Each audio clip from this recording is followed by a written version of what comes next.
Welcome to the History Scroll channel, where we unravel the mysteries of the past. Did Alexander the Great truly earn his as the greatest general in history? A provocative question indeed. This inquiry has sparked countless debates among historians, scholars, and military enthusiasts alike. Some argue that his military genius and ability to inspire his troops were unparalleled, while others contend that his success was largely due to the groundwork laid by his father, Philip II of Macedon. There's also the question of how we measure greatness. Is it by the sheer size of the empire one builds, or is it by the impact one has on the world? Alexander's empire stretched from Greece to Egypt and as far east as India, a feat unmatched by any European leader until the modern era. But his legacy is a complex tapestry of conquest, cultural fusion, and controversy. In this video, we'll embark on a chronological journey through Alexander's life and conquests, from his early years to his sudden death. Join us as we delve into the life of this enigmatic figure and attempt to answer this controversial question. Born into royalty, young Alexander was groomed for greatness from an early age. His birthplace, the royal court of Pella, was a cradle of power and ambition. His father, Philip II of Macedon, was a formidable king and military strategist. Alexander's childhood was steeped in this atmosphere of power and strategy, shaping his future in unimaginable ways. From the age of 13, Alexander was tutored by none other than Aristotle, the renowned philosopher. Imagine having one of the greatest minds of antiquity as your personal tutor. Under Aristotle's guidance, Alexander was exposed to a wide range of subjects, from philosophy and politics to science and the arts. But it was not just intellectual pursuits that captured young Alexander's interest. Alexander's education was not confined to the classroom. His father, Philip, ensured that he was well versed in the art of warfare and leadership. Alexander witnessed firsthand the might of the Macedonian army, its tactics, and the strategies employed by his father. It was during these formative years that Alexander developed a keen understanding of military tactics and a taste for victory. While his father built the foundations, it was Alexander's own ambition and courage that would propel him into the annals of history. He was not just a student of Aristotle or a spectator of his father's conquests. Alexander was a participant, a leader in the making. His early years were a crucible, shaping and preparing him for the challenges that lay ahead. However, it wasn't all about warfare and power. Alexander was also deeply influenced by Greek culture and its ideals. He held a deep admiration for the heroes of Greek mythology, particularly Achilles, whom he sought to emulate in his quest for glory. In essence, Alexander's early years were a blend of education, exposure to power, and the cultivation of ambition. These elements combined to shape a boy into a leader, a prince into a conqueror. His childhood was not ordinary. It was the training ground for one of the most influential figures in history. From his childhood, the seeds of greatness were sown, but it was his subsequent actions that would define his legacy. By the age of 20, Alexander ascended to the throne after the assassination of his father. The transition of power was anything but smooth. The circumstances surrounding the death of Philip II were shrouded in mystery and intrigue. There were whispers of conspiracies and betrayals, of shadowy figures lurking in the corridors of power. But amidst this chaos, one thing was clear. The throne of Macedonia was now Alexander's to claim. And claim it, he did. Alexander, unlike his predecessors, didn't just sit on the throne, he seized it with both hands. His immediate actions following his ascension were nothing short of strategic brilliance. He understood that the throne wasn't just a seat of power, but a symbol of unity. It was the glue that held the diverse regions of Macedonia together. In the wake of his father's death, Alexander moved quickly to consolidate his power. He quelled rebellions, subdued dissenting voices, and unified the disparate elements within his kingdom. He used a mixture of diplomacy, force, and sheer charisma to solidify his rule. He was a king who led from the front, a leader who was as much a part of his people as they were of him. His first act as king was to execute the alleged conspirators of his father's murder, ensuring a swift and brutal end to any potential threats to his rule. He then moved to placate the restless tribal leaders within his kingdom, offering them a place at his table, a voice in his court. In doing so, he managed to turn potential enemies into allies, securing his position within Macedonia.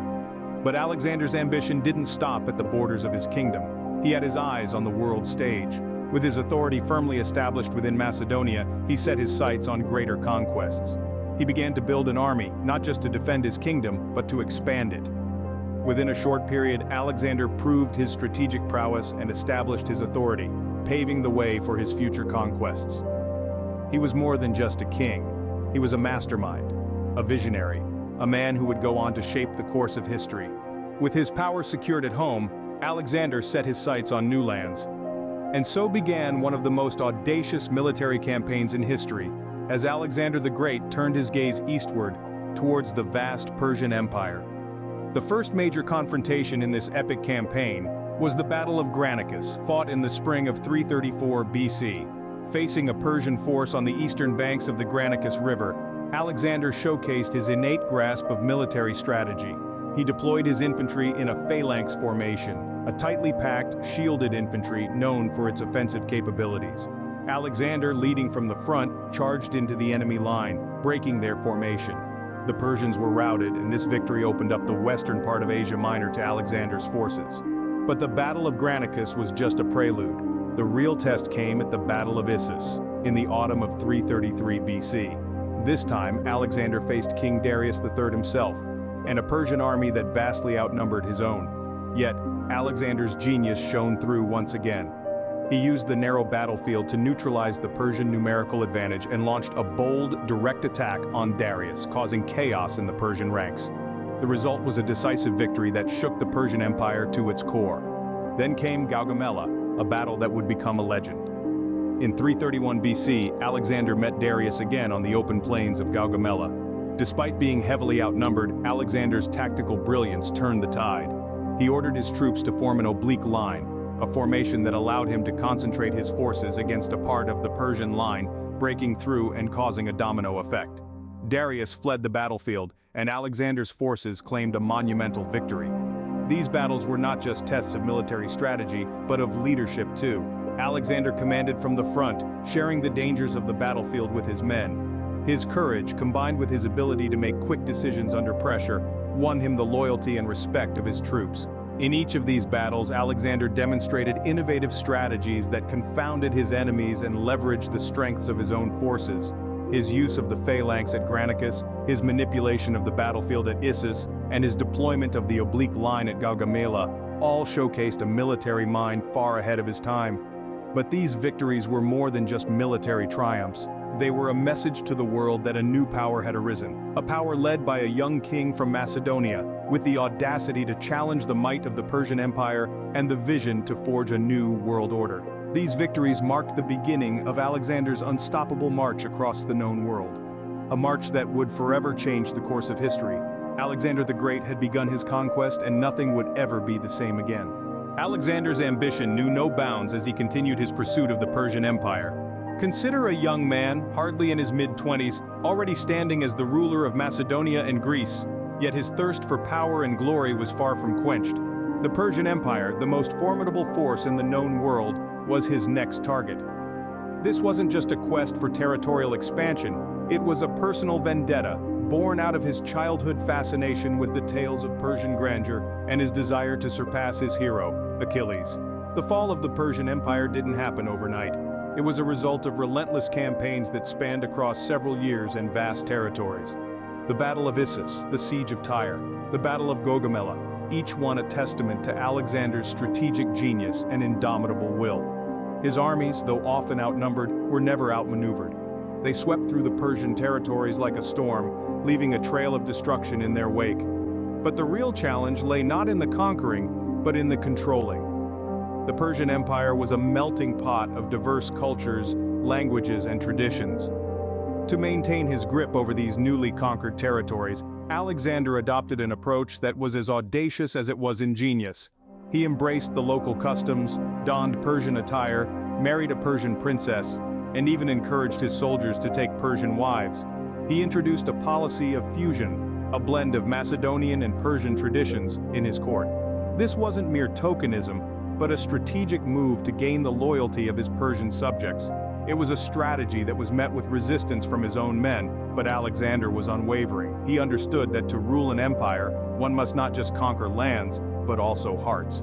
However, the road to power was not without its pitfalls. The newly conquered territories were vast and difficult to control. Revolts and rebellions were common, and maintaining peace was a constant challenge. Yet, Alexander managed to quell the unrest, often through a combination of diplomacy and force. His strategic acumen, coupled with his charismatic leadership, ensured that the Persian Empire remained firmly under his control.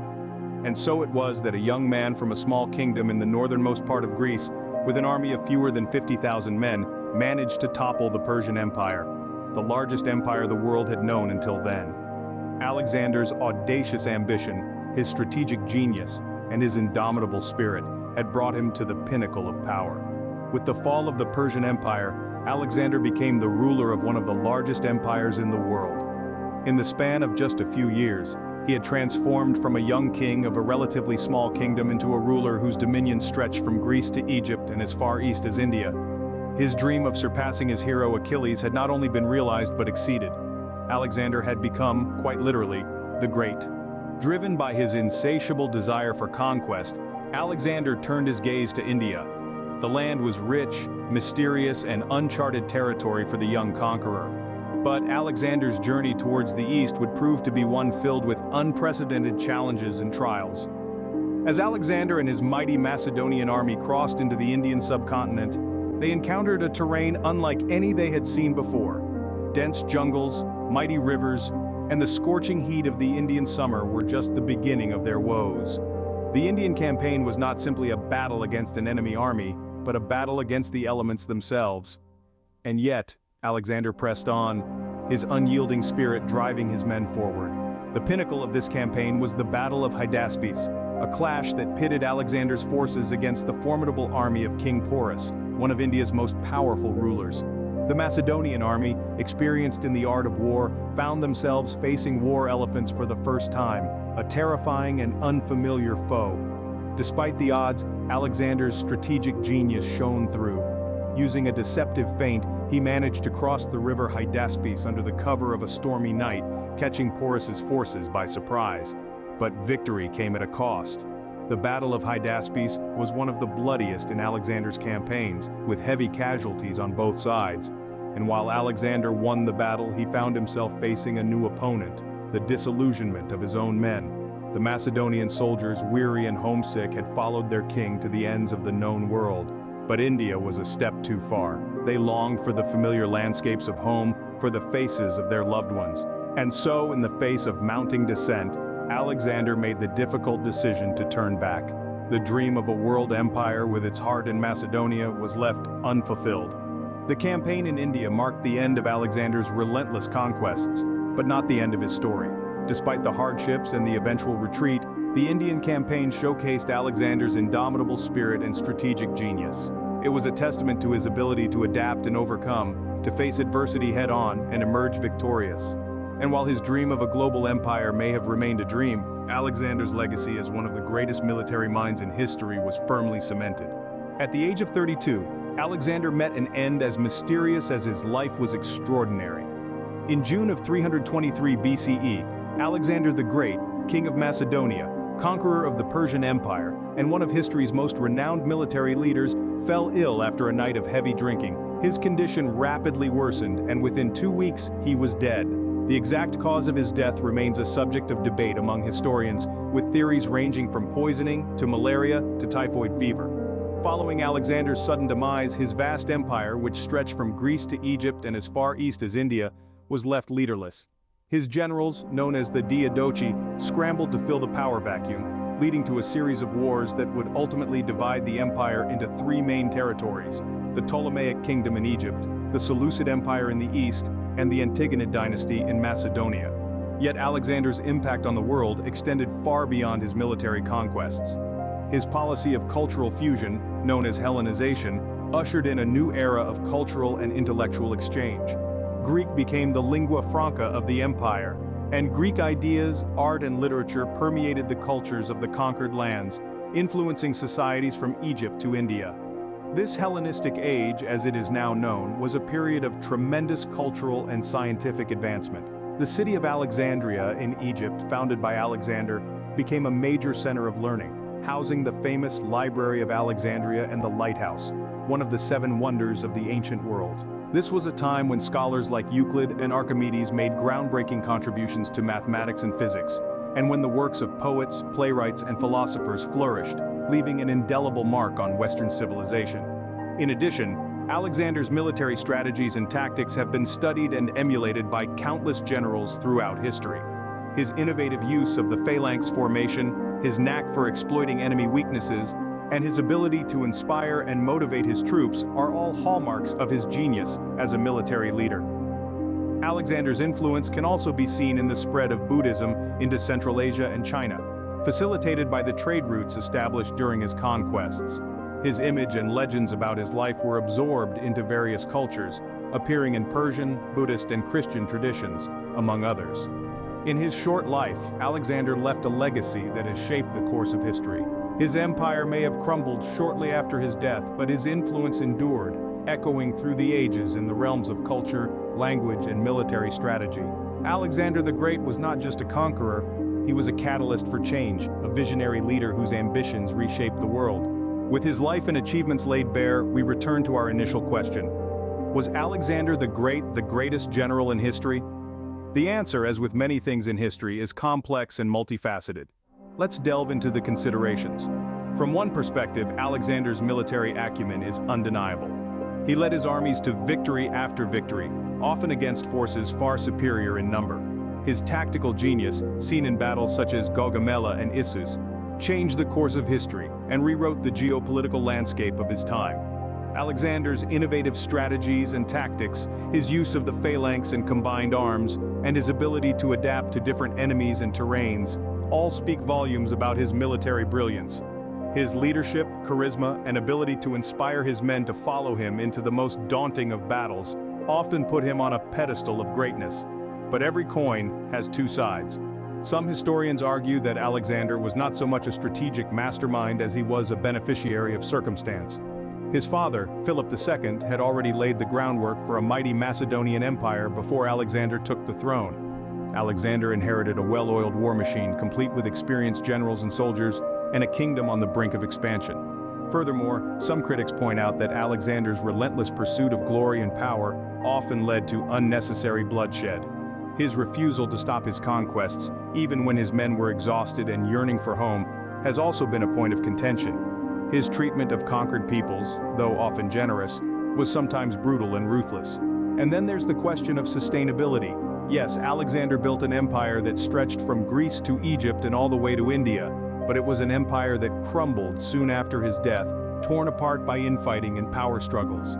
Does greatness in a general equate to lasting impact, or is it all about the heat of the battles won?